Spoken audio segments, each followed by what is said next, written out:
Oi. Obrigado, irmãos. Louvado seja o nosso Deus eterno para todos sempre. Eu cumprimento a amada igreja com a graça e a paz do Senhor Jesus. Amém? Eu quero convidar as crianças aqui presentes a se dirigirem às suas salas, nas quais os professores estarão ensinando a palavra de Deus para cada uma delas. Eu saúdo tanto aqueles que estão aqui presencialmente, como também aqueles que não puderam estar, mas estão nos acompanhando por meio das redes sociais.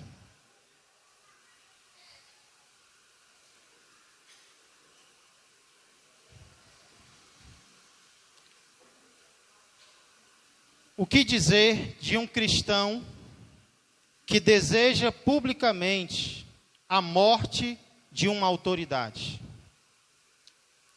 O que dizer de um cristão que vem a público para desejar publicamente que uma autoridade morra?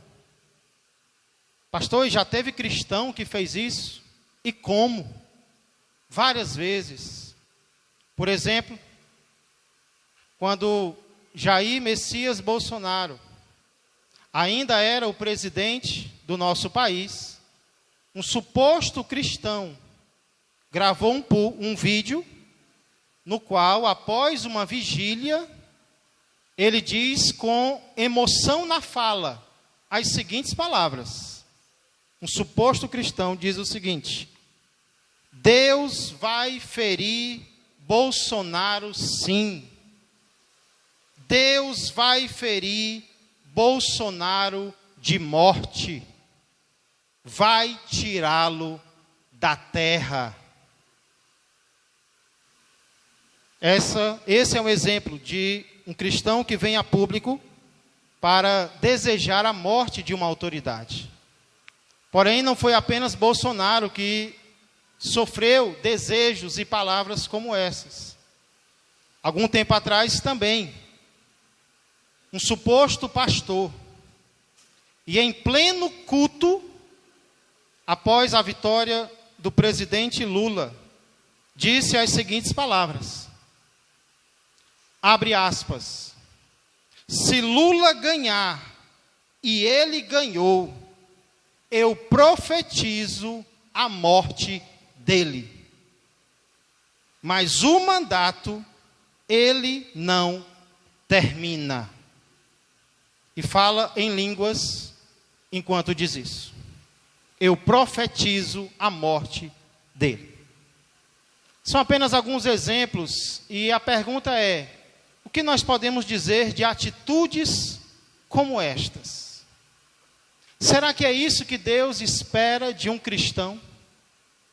Afinal de contas, o que é que o nosso Deus espera de nós em relação às autoridades, em relação aos governantes, em relação aos políticos?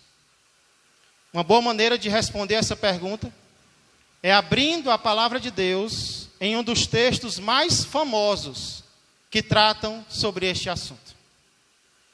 Vamos aprender o que Deus tem para dizer aos nossos corações hoje? Por favor, abra a palavra de Deus em Romanos, capítulo de número 13. Epístola escrita por Paulo aos Romanos, capítulo de número 13.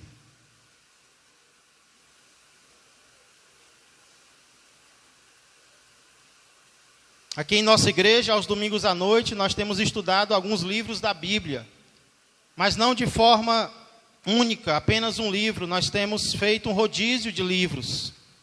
E um dos livros que nós temos estudado aos domingos à noite é o livro de Romanos.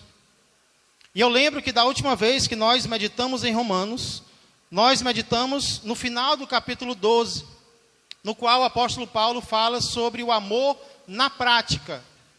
Ou seja, como nós podemos não apenas falar sobre o amor, mas praticar o amor em nosso dia a dia. E um dos mandamentos que Paulo enfatiza muito nos versos anteriores, Romanos 12, é o mandamento de não se vingar. Ele diz: não vos vingueis a vós mesmos, amados, Nós não devemos praticar a vingança. E um dos motivos para isso é porque Deus já estabeleceu maneiras de executar vingança na terra. E uma das maneiras que Deus usa é através do governo. Paulo vai chamar o governo de o vingador de Deus, né? Então, lembrando aí alguns filmes que fizeram sucesso, o governo é um dos vingadores, só que de Deus aqui na terra, verdadeiro vingador de Deus aqui na terra. Lembrando também, é importante entender isso, que a igreja para a qual Paulo estava escrevendo, a igreja em Roma, ela era composta tanto por gentios como por judeus. Ela era composta por judeus e gentios. E lembra que o judeu era um povo famoso por se opor ao Império Romano. O judeu, inclusive, já havia se metido em muitas revoltas contra o Império Romano, e em todas elas acabou se dando mal. Inclusive no ano 70, por causa de uma rebelião contra o Império Romano, a cidade de Jerusalém foi totalmente destruída, acabada, porque os romanos invadiram a cidade e destruíram Jerusalém. Só que agora, na igreja em Roma, judeus se converteram. Agora eles são crentes, mas eles estão na igreja. E talvez também por causa disso, Paulo agora escreve para tratar acerca do Império Romano para a igreja daquela época. Como a igreja deveria se relacionar com as autoridades, como a igreja deveria se relacionar com os governantes da época. Porque a pergunta que eles poderiam ter era: será que agora que nós aceitamos Jesus como nosso Senhor, nós ainda precisamos nos submeter a autoridades terrenas? Se Jesus é o nosso Senhor, será que nós ainda precisamos nos sujeitar a autoridades desta terra? Paulo então vai escrever para ajudar os cristãos, tanto judeus como não judeus de Roma, acerca da submissão às autoridades superiores. E a primeira coisa que Paulo vai dizer aqui é quem deve ser submisso às autoridades superiores. Olha o início do verso 1. Romanos capítulo 13, o início do verso 1. Quem deve ser submisso às autoridades superiores? Paulo diz: todo homem esteja sujeito às autoridades superiores. Todo homem esteja sujeito às autoridades superiores. Vamos orar mais uma vez? Senhor Deus e amado Pai, nós queremos confessar para o Senhor que somos minúsculos, Senhor, diante de Ti. Somos miseráveis pecadores, Pai. Não merecemos nada do Senhor. Não merecemos sequer estar aqui, Senhor, esta noite, vivos, respirando o Teu ar, de tão miseráveis pecadores que somos. Por isso pedimos a Tua misericórdia sobre nós, Pai. Que o Senhor envie o Teu Espírito Santo para nesta noite nos instruir, nos ensinar acerca da Tua vontade para as nossas vidas. Inclusive neste assunto tão difícil, Senhor, tão delicado nos dias em que nós vivemos, que é o assunto da submissão. Que o Senhor venha nos ensinar, Pai, e que nós nos convertamos a Ti quantas vezes forem precisas. Por tudo isso eu peço e agradeço, em nome da nossa autoridade maior, o nosso Senhor e Salvador Jesus Cristo, a quem seja a honra e a glória eternamente. Amém, amém e amém. Todo homem esteja sujeito às autoridades superiores. Quando Paulo chama as autoridades aqui de autoridades superiores, entenda que Paulo não está falando em relação a caráter. Paulo não está dizendo que os nossos governantes são melhores do que nós. Paulo não está dizendo que eles são mais dignos do que nós. Não necessariamente eles são melhores em caráter. Não. O que Paulo está dizendo é que eles são superiores na hierarquia, na função que eles executam, na autoridade que eles possuem. É mais ou menos, Paulo não está falando aqui sobre maridos, sobre pais, que também são autoridades, mas nós podemos aplicar também. É mais ou menos o que acontece com maridos e o que acontece com pais. Deus, e às vezes as mulheres se confundem em relação a isso. Deus não manda que as mulheres sejam submissas ao seu marido, ou os filhos sejam submissos aos seus pais, porque o marido é melhor do que a mulher, ou porque os pais são melhores do que os filhos. Nós sabemos que muitas vezes é o contrário. Sabemos que muitas vezes a mulher acaba tendo mais caráter do que o próprio homem. Às vezes os filhos, eles são mais dignos em termos de caráter do que o próprio pai. E às vezes os cidadãos são mais corretos do que os próprios governantes. Então, quando Paulo diz que as autoridades são superiores, ele não está falando em superiores em relação a características morais, porque muitas vezes essa não é a realidade. Nós sabemos que muitas vezes os governantes acabam sendo as piores pessoas que existem, infelizmente. Então, alguém concordou aí enfaticamente, né? Mas precisamos entender que superiores aqui não é em caráter. Superior aqui é em função. Hierarquicamente, eles estão em uma posição superior à minha e à sua. Por isso, o apóstolo Paulo diz que todo homem esteja sujeito às autoridades superiores. A autoridade aqui, aliás, estar sujeito aqui, significa estar abaixo. Significa reconhecer a minha posição de inferioridade em relação a uma autoridade. Significa reconhecer o meu lugar como alguém subordinado. Eu estou subordinado às autoridades. E é interessante quem o apóstolo Paulo diz que deve se sentir assim. Quem o apóstolo Paulo diz que deve se submeter às autoridades superiores. Quem é? Aquele diz que todo homem.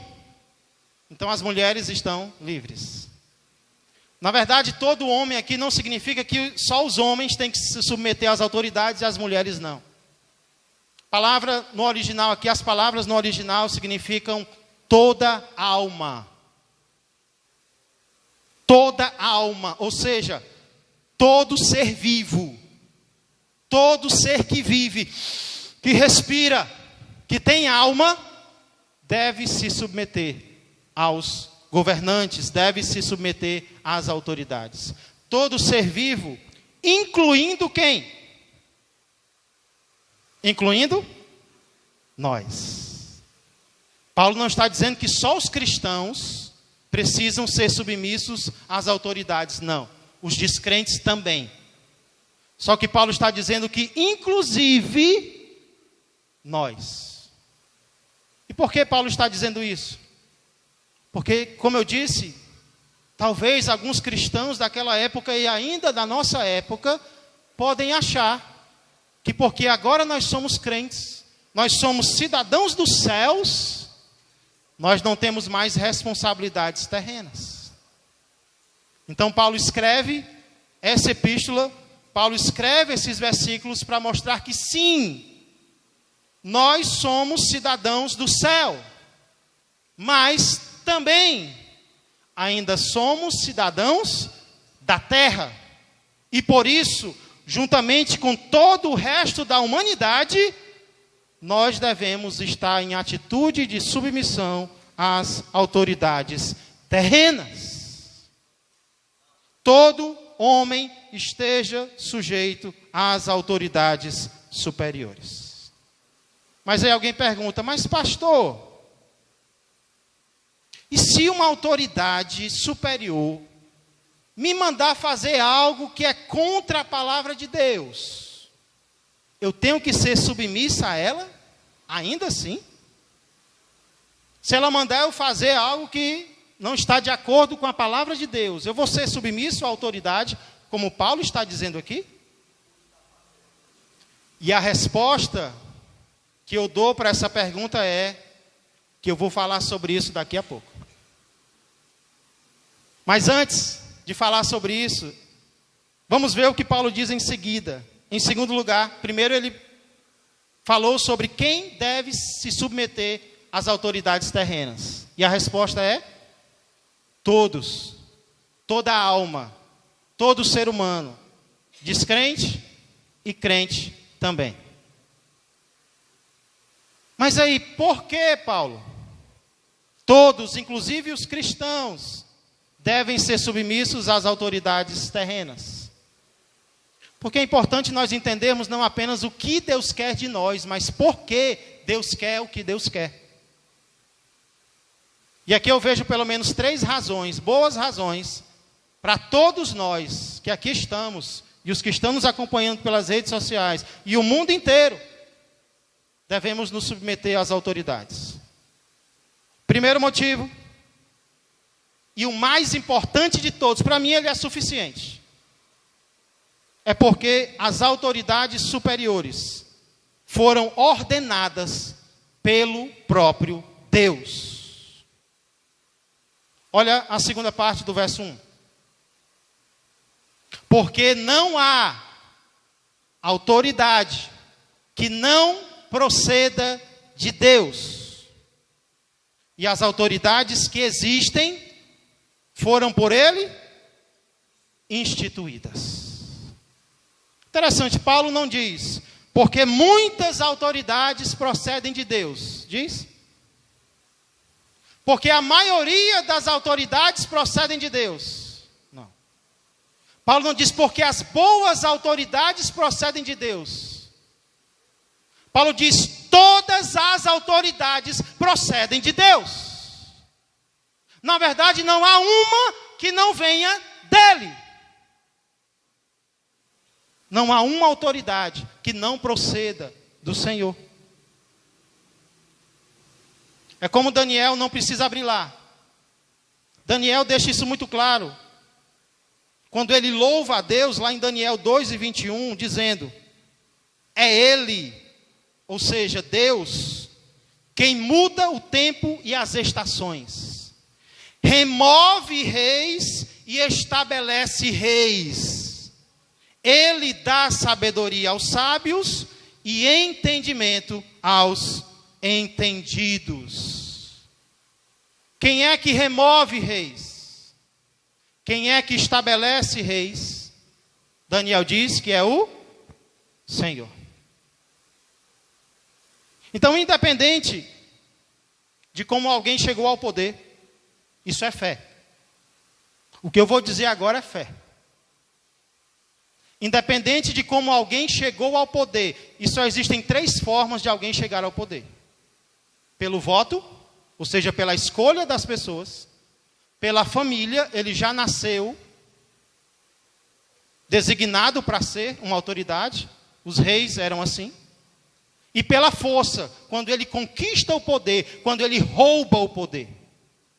Só existem essas 3 formas de se tornar uma autoridade. Mas independente das 3, essa autoridade só está lá. Sabe por quê? Por causa de uma ordenação de Deus. Ela só está lá porque Deus quer que ela esteja.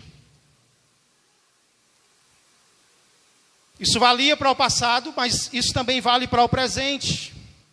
Porque Paulo ele se volta para o presente quando ele diz: as autoridades que existem foram por ele instituídas. E quem é que estava governando sobre os cristãos na época de Paulo? Nada menos do que o Império Romano, liderado por César, um ser humano que não apenas aceitava adoração, mas ele exigia ser adorado. Paulo sabia disso? Sabia. Paulo conhecia César, ele era cidadão romano. E mesmo assim ele disse, não há autoridade que não venha de Deus.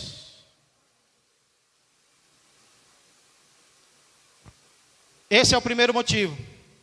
E o principal, porque todos devem se submeter às autoridades superiores. É porque as autoridades foram ordenadas por Deus. O que, porém, alguém pode não querer fazer. Um cristão pode saber disso aqui, mesmo assim dizer, eu não quero me submeter a essa autoridade, não. Aquela autoridade, não. E é só o que tem. Tem cristão que desacata a autoridade? Sim ou não? Tem cristão que desrespeita a autoridade? Tem cristão que desobedece à autoridade, mesmo em coisas que a Bíblia não condena? Tem cristão que xinga a autoridade? Tem. E sabe o que é que Paulo diz que essas pessoas estão fazendo? Olha o verso 2. De modo que aquele que se opõe à autoridade resiste à ordenação de Deus. E os que resistem trarão sobre si mesmos condenação. Opor-se é o contrário de sujeitar-se. Quem se sujeita se coloca abaixo. Quem se opõe se coloca na frente, se preparando para atacar. Opor-se significa isso. A palavra aqui é alguém que se prepara para lutar contra outra pessoa. Então só existem duas opções. Ou nós nos sujeitamos à autoridade, ou nós nos opomos a ela, lutando contra ela. E Paulo diz, quem se opõe à autoridade, se opõe ao próprio Deus. Isso qualquer autoridade. E sabe de quem foi que eu me lembrei? Quando eu estava estudando sobre isso, eu me lembrei de quando Davi estava sendo perseguido por Saul sem motivo nenhum. Saul era o rei de Israel, Davi seria o próximo, já tinha até sido ungido por Deus. Mas Saul ficou com ciúme de Davi e perseguia Davi. Davi fugiu, Saul foi atrás dele. E por várias vezes Davi teve a oportunidade de se vingar de Saul. Davi teve a oportunidade de matar Saul. Teve uma vez que ele foi fazer as necessidades. E Davi estava ali, ó, bem pertinho. Bem facinho cortar a garganta de Saul. Alguém até disse, vai lá Davi. Olha aí, Deus te deu a oportunidade. Ô amigo, né? Aí Davi, Deus colocou Saul na tua mão. Vai lá, corta a garganta dele, mata. Sabe por que Davi não matou Saul? Sabe por que Davi não fez mal a Saul? Ele diz, lá em 1 Samuel, Davi, porém, respondeu a essa pessoa que deu a ideia para ele, um dos soldados dele. Não o mates, pois quem haverá que estenda a mão contra o ungido do Senhor e fique inocente? Do que é que Davi chama Saul? Ungido do Senhor. Para alguns, Saul não valia mais um segundo de respeito. Mas para Davi, o próximo rei, Saul era o ungido do Senhor. Ai de mim fazer alguma coisa contra o escolhido de Deus, aquele que Deus colocou na terra para governar a minha vida. Ai de mim fazer algo contra ele. Isso nos leva ao segundo motivo, porque Paulo diz que nós devemos ser submissos às autoridades. O primeiro é porque foi o próprio Deus quem as instituiu. O segundo é porque as autoridades possuem o poder dado por Deus de recompensar o bem e de punir o mal. Olha os versos 3 e 4. Porque os magistrados não são para temor, quando se faz o bem, e sim quando se faz o mal. Queres tu não temer a autoridade? Quer andar por aí tranquilo? Faze o bem e terás o louvor dela, visto que a autoridade é ministro de Deus para teu bem. Entretanto, se fizeres o mal, teme, porque não é sem motivo que ela traz a espada, pois é ministro de Deus vingador para castigar o que pratica o mal. Irmãos, aqui Paulo ele desenha duas funções das principais de um governo. A primeira delas é louvar o bem. Nós sabemos que nem sempre é assim. Mas o governo, ele tem a responsabilidade de elogiar aqueles que acertam, de premiar, de louvar aqueles que estão agindo corretamente. Ah, se fosse sempre assim. Mas deve ser. Quando nós estamos em posição de liderança, isso vale para pais, para pastores, para empresários, para maridos, nós temos a responsabilidade de elogiar o bem. Às vezes a gente só quer criticar o mal, né? Ah, mas isso não está dando certo, isso está errado. Não, mas nós devemos elogiar o bem também, louvar o bem. Por isso Paulo diz que se nós não quisermos ter medo de uma autoridade, de um policial, é simples, faz o bem. Faz o bem e você vai ter o louvor dela. Vai ter o elogio de um policial, por exemplo. Eu acredito nisso. Inclusive, quando Paulo diz que eles são ministros de Deus, é interessante, a palavra ministro aqui é a mesma palavra para diácono. Então, os governantes são diáconos de Deus, são servos de Deus. Ciro, no Antigo Testamento, é chamado de o meu servo. Deus chama Ciro, um governante ímpio, de meu servo. Por quê? Porque as autoridades servem à população. Vamos profetizar, né? Vai ser assim. Essa é a primeira função das autoridades, mas aí Paulo cita uma segunda: punir o mal. Punir o mal. Ele diz: entretanto, se fizeres o mal, teme, fica com medo. E quando é que a gente experimenta esses dois sentimentos? Inclusive o sentimento de temor. Quando a gente está andando de carro, de moto, e se aproxima de um posto rodoviário.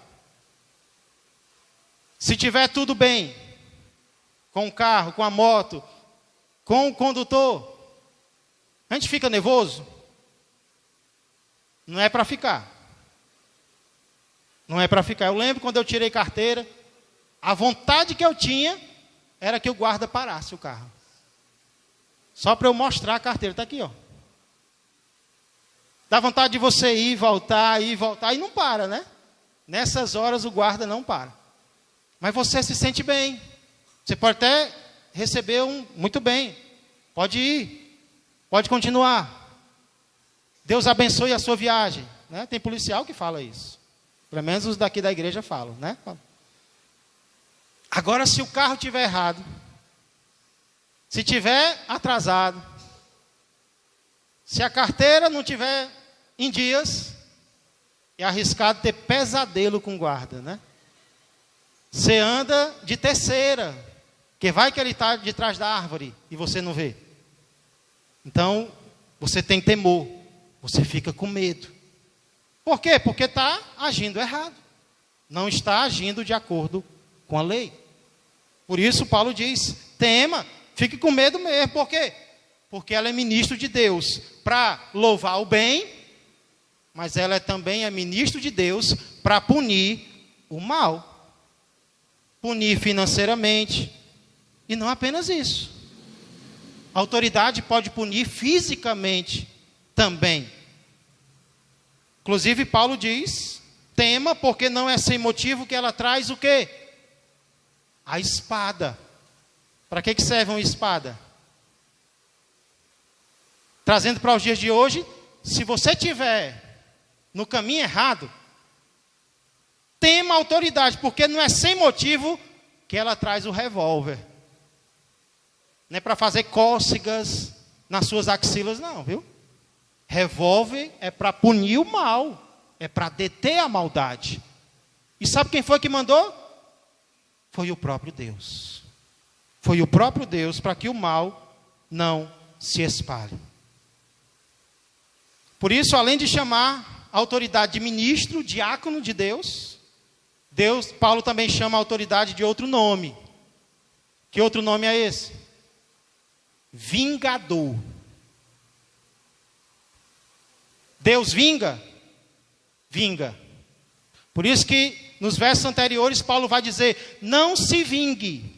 Eu não preciso me vingar. Ah, então não vai ter vingança? Vai. Deus vai se vingar. E um dos instrumentos que ele pode usar para isso é a autoridade. É o juiz condenando a pessoa à prisão. Em alguns países até a prisão, até a pena de morte. Em alguns países, né? Aqui nós não temos.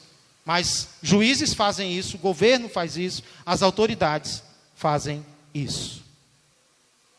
Então, por mais que a gente reclame, às vezes, mas o governo é isso, seria tão bom se não tivesse governo. Será que seria bom se não tivesse governo? Uma anarquia. Isso me faz lembrar de um estudioso do passado chamado Thomas Hobbes. E ele tinha umas ideias meio estranhas sobre o ser humano e sobre o governo. Ele acreditava que o ser humano nascia um lobo.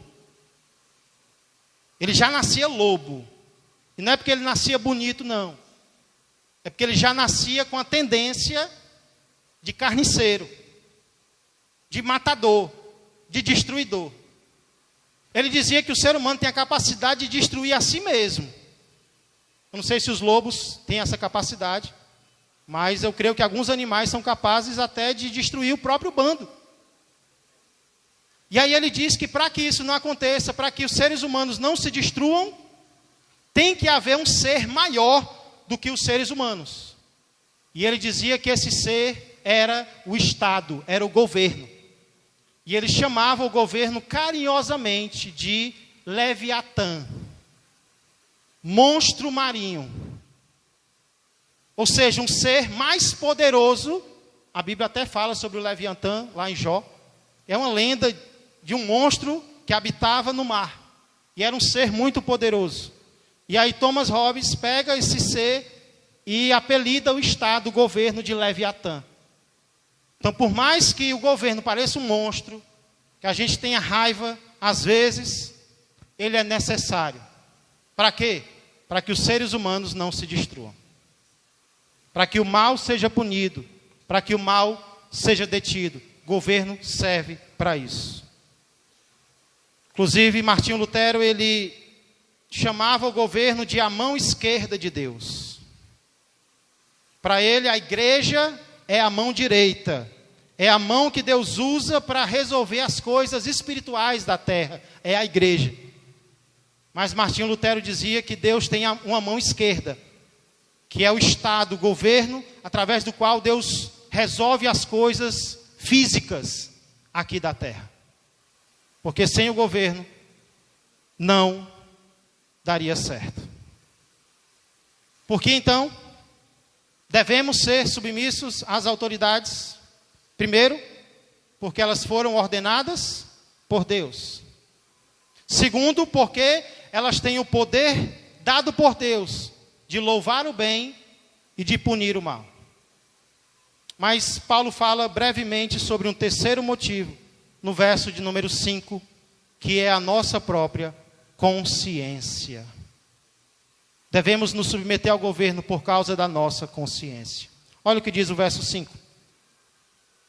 É necessário que lhe estejais sujeitos, não somente por causa do temor da punição, mas também por dever de consciência. O que Paulo está dizendo aqui? Paulo está dizendo que um cristão, ele não deve fazer ou não fazer algo só por causa do que aquilo pode trazer de malefício ou de benefício para ele. Eu vou fazer porque se eu não fizer, vão me dar multa, vão me prender. Ixi, eu estou com medo da punição. Paulo diz, não. Nós somos cristãos. Não só pelo temor da punição, mas também, por dever de consciência. Mesmo que aquilo não traga nenhum prejuízo para mim, eu vou fazer por causa da minha consciência como cristão. Será que não foi isso que levou Paulo a não fugir da cadeia quando ele teve a oportunidade? Porque em certa situação Paulo estava pregando e ele foi preso em Filipos. Só que à meia-noite ele e o companheiro dele oravam e cantavam. Foi o que Deus fez? Deus sacudiu os alicerces da prisão e todas as cadeias se romperam. Paulo poderia ter fugido naquela hora, não poderia não? Por que Paulo não foge? Pastor, ele não fugiu porque ele amou o carcereiro e queria pregar a palavra de Deus para ele. Pode ser. Paulo não fugiu porque ele ficou com medo de ser pego de novo e apanhar mais do que da primeira vez. Pode ser. Ou pode ser também que Paulo não fugiu porque a consciência dele não permitiu que ele fugisse. Ele ficou ali, parado. Ninguém permitiu que eu fugisse, então eu vou permanecer aqui por causa da minha consciência. Esses dias eu passei por algo que eu quero compartilhar com a igreja e que ilustra exatamente isso. O meu cunhado, Janilson, ele tem uma moto. E ele emprestou essa moto para nós. Porque ele viu como é que estava. Parece a Arca de Noé aqui, né? Estão assistindo o culto, viu? Todo ser que respire, louve ao Senhor, né? Então, o meu cunhado, ele emprestou a moto dele para que nós pudéssemos deixar os nossos filhos maiores nos colégios. Porque a Sara estuda na Pacatuba, Tiaguinho estuda em uma parte da Pajuçara. Então, se nós fôssemos deixar eles de carro todo dia, indo e vindo, não ia dar certo. E aí, nós conversamos com ele e ele nos emprestou essa moto. O que já é uma economia grandiosa. 6 horas da manhã, eu vou deixar a Sara ali na entrada do Timbó, para ela pegar o ônibus para Pacatuba. 12:00 eu vou deixar o Tiaguinho no colégio. 5 horas eu vou pegar a Sara e pego o Tiaguinho. E está ótimo. Você sabe que moto gasta muito menos do que carro. Só que surgiu aí o pensamento: por que não economizar ainda mais?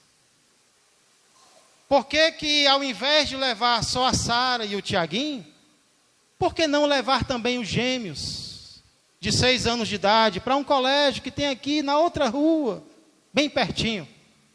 Porque nós estávamos levando eles de carro, às vezes a pé. E eu fiz isso.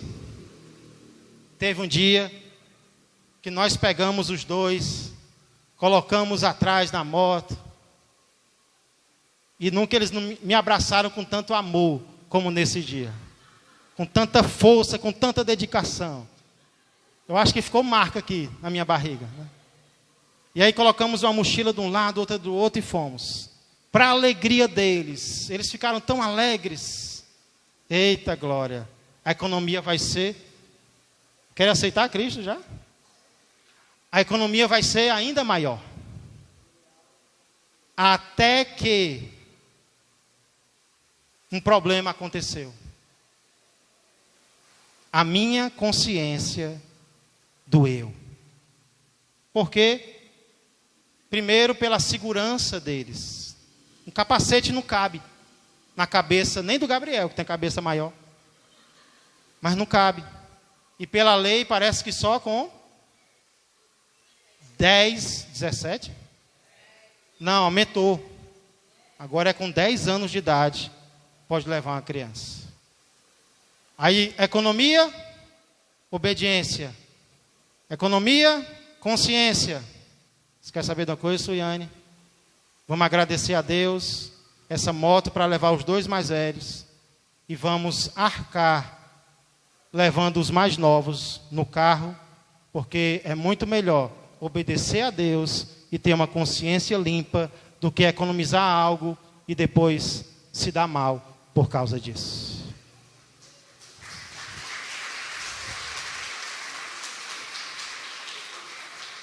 Não estou dizendo que nós somos as pessoas mais certas do mundo e que nós não vamos errar, não. Nós podemos até errar sem nem sabermos.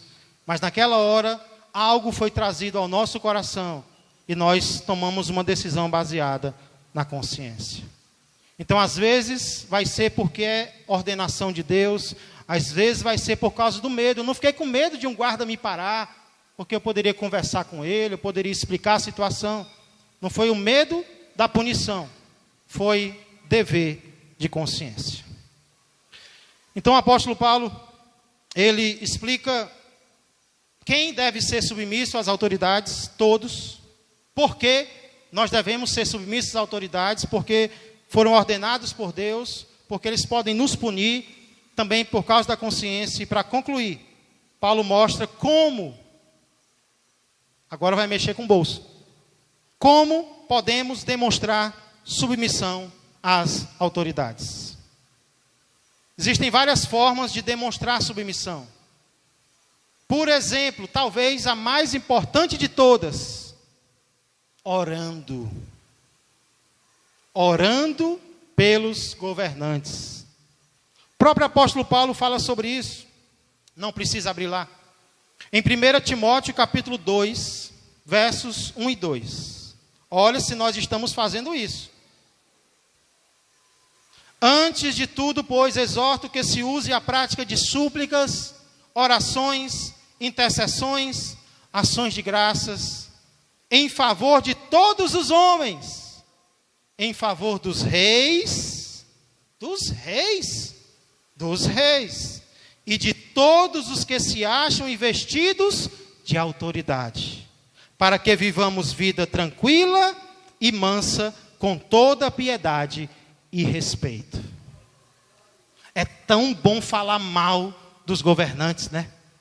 Todo mundo faz, pastor. O que a nossa mãe nos diz? Nós não somos todo mundo.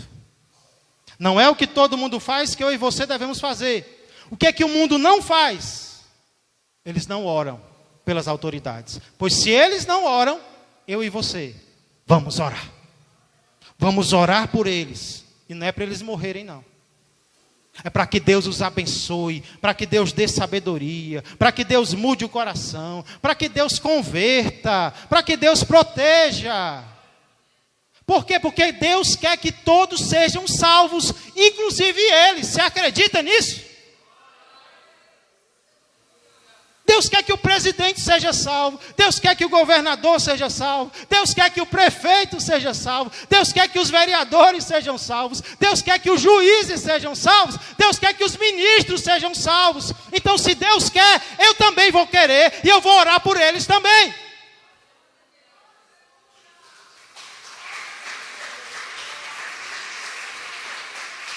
Eu tenho que alinhar o meu coração ao de Deus. Porque Deus ama estas pessoas. Se Ele ama, eu também vou amar. E como é que eu demonstro que amo? Uma das formas, orando por eles. Faz um propósito de todo dia orar pelas autoridades. Todo dia. No começo é que nem remédio amargo.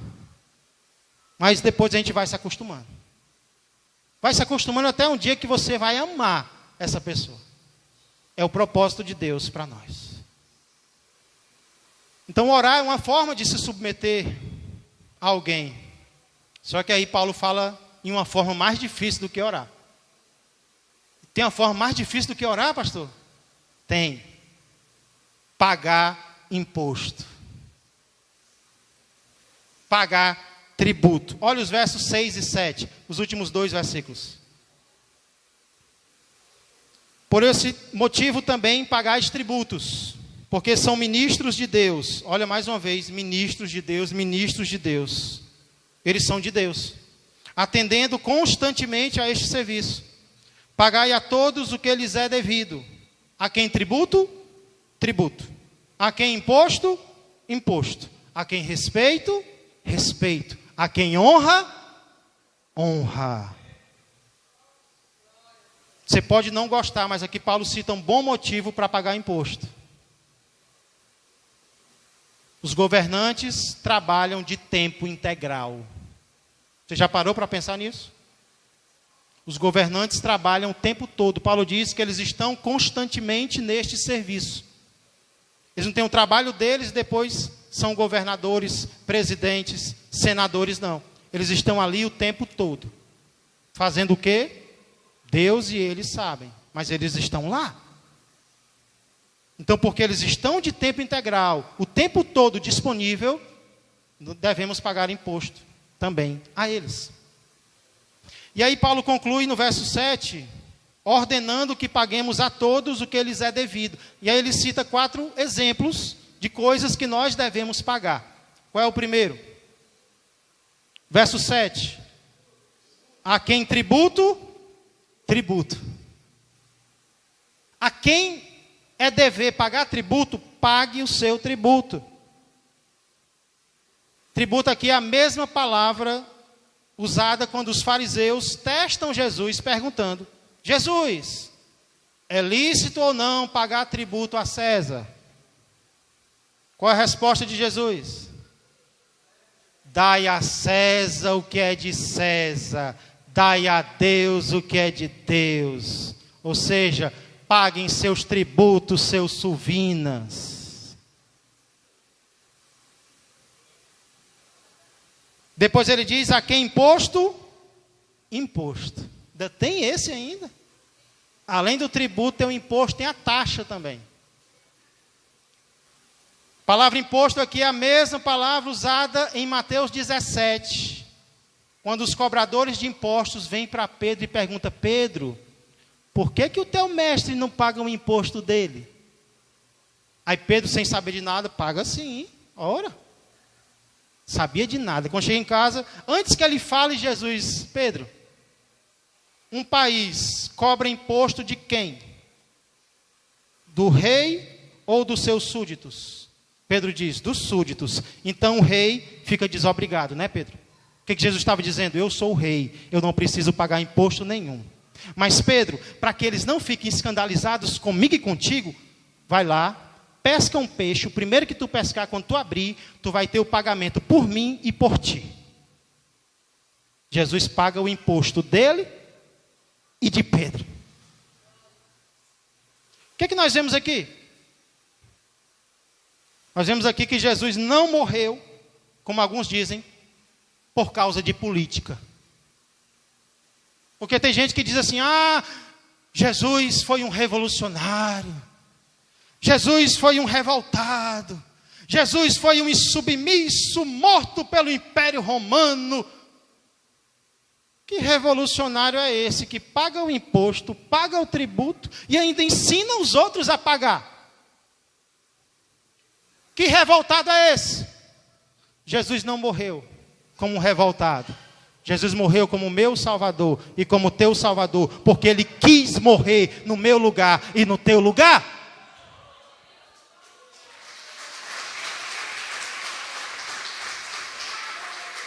Não sei que insubmisso é esse que Jesus é. Porque Ele ensinou foi a pagar o que é digno de ser pago. E aí, para terminar, Paulo diz: a quem respeito, respeito. A quem honra, honra. Sabe o que eu aprendo aqui? Não é só financeiramente que a gente mostra submissão a alguém, não. É financeiramente também, pastor? É. Inclusive filhos que moram com os pais, recebem dinheiro e não ajudam nas contas de casa, não estão demonstrando submissão aos seus pais. Filho submisso ajuda com o que pode ajudar, inclusive financeiramente.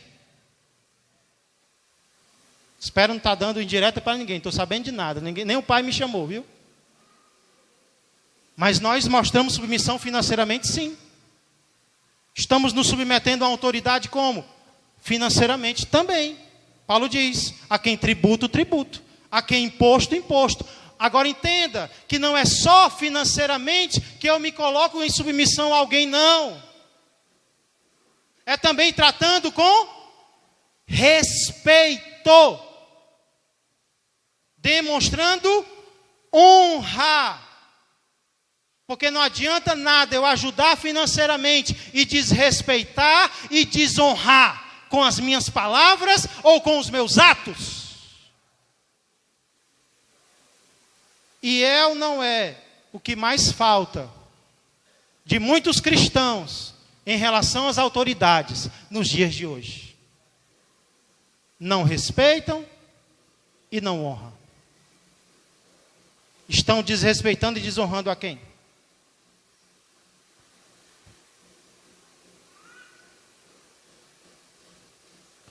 Essa, portanto, é a passagem na qual o apóstolo Paulo escreve aos cristãos em Roma para esclarecer questões sobre submissão às autoridades.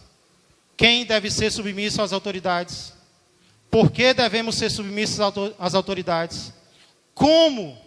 Orando, pagando o que é devido. E o que é que nós podemos aprender aqui? Que lição prática isso traz para as nossas vidas? Deixe-me fazer uma pergunta. Quem aqui quer ser submisso a Deus? Levanta a mão. Quem quer ser submisso a Deus? Muito bem. Sabe qual é a lição que esse texto nos ensina? A nossa submissão a Deus inclui a nossa submissão às autoridades terrenas. Se eu quero ser submisso a Deus, isso inclui que eu também seja submisso a algumas pessoas que Deus colocou na minha vida. Ser submisso a Deus inclui ser submisso a estas pessoas. Porque serem submisso a estas pessoas significa que eu estou sendo insubmisso também ao meu Deus. Não que isso significa que a nossa submissão às autoridades terrenas seja absoluta. Ou seja, eu vou obedecer em todas as situações. Não! Existem situações nas quais nós não apenas podemos, mas devemos desobedecer uma autoridade. Por exemplo, quando essa autoridade me dá uma ordem que é contrária à palavra de Deus. Aí nós vamos fazer que nem Pedro e João. Nós vamos dizer, antes importa obedecer a Deus do que aos homens. Mas quer que eu diga a verdade? São poucos os casos em que nós vamos precisar desobedecer uma autoridade. Na maioria a gente pode obedecer. E mesmo quando a gente precisa desobedecer, a gente pode fazer isso, sabe com o quê? Com respeito. O Senhor me perdoe, mas a minha fé não permite que eu faça isso. Por isso, eu não farei. O que foi que Daniel fez?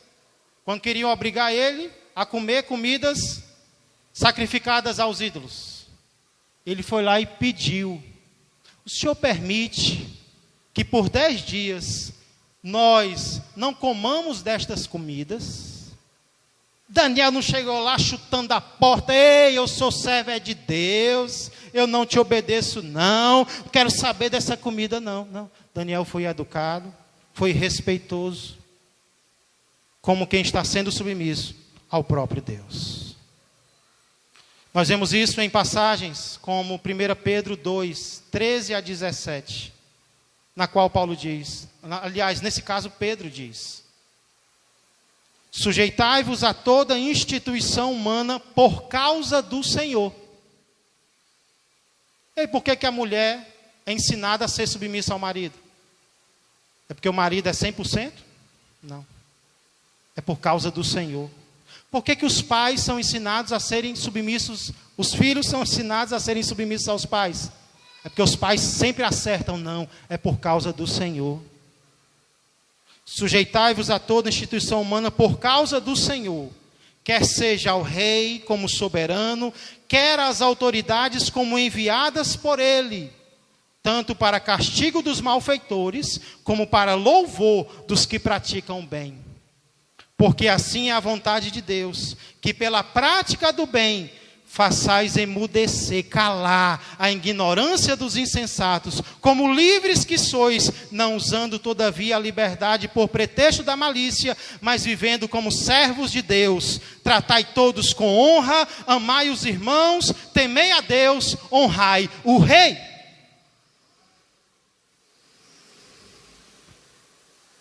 Então a pergunta é: temos demonstrado submissão a Deus, sendo submissos àqueles que Deus colocou acima de nós?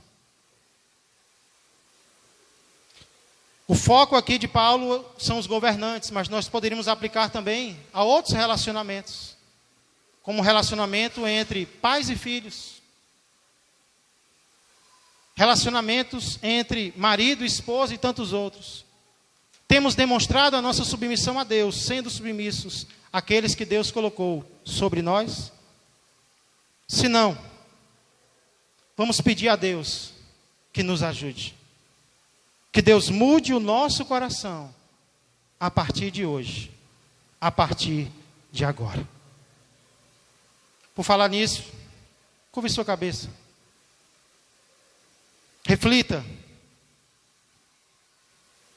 Como tem sido a tua atitude para com as autoridades? Está de acordo com aquilo que a palavra de Deus ensina? Ou precisa haver um ajuste?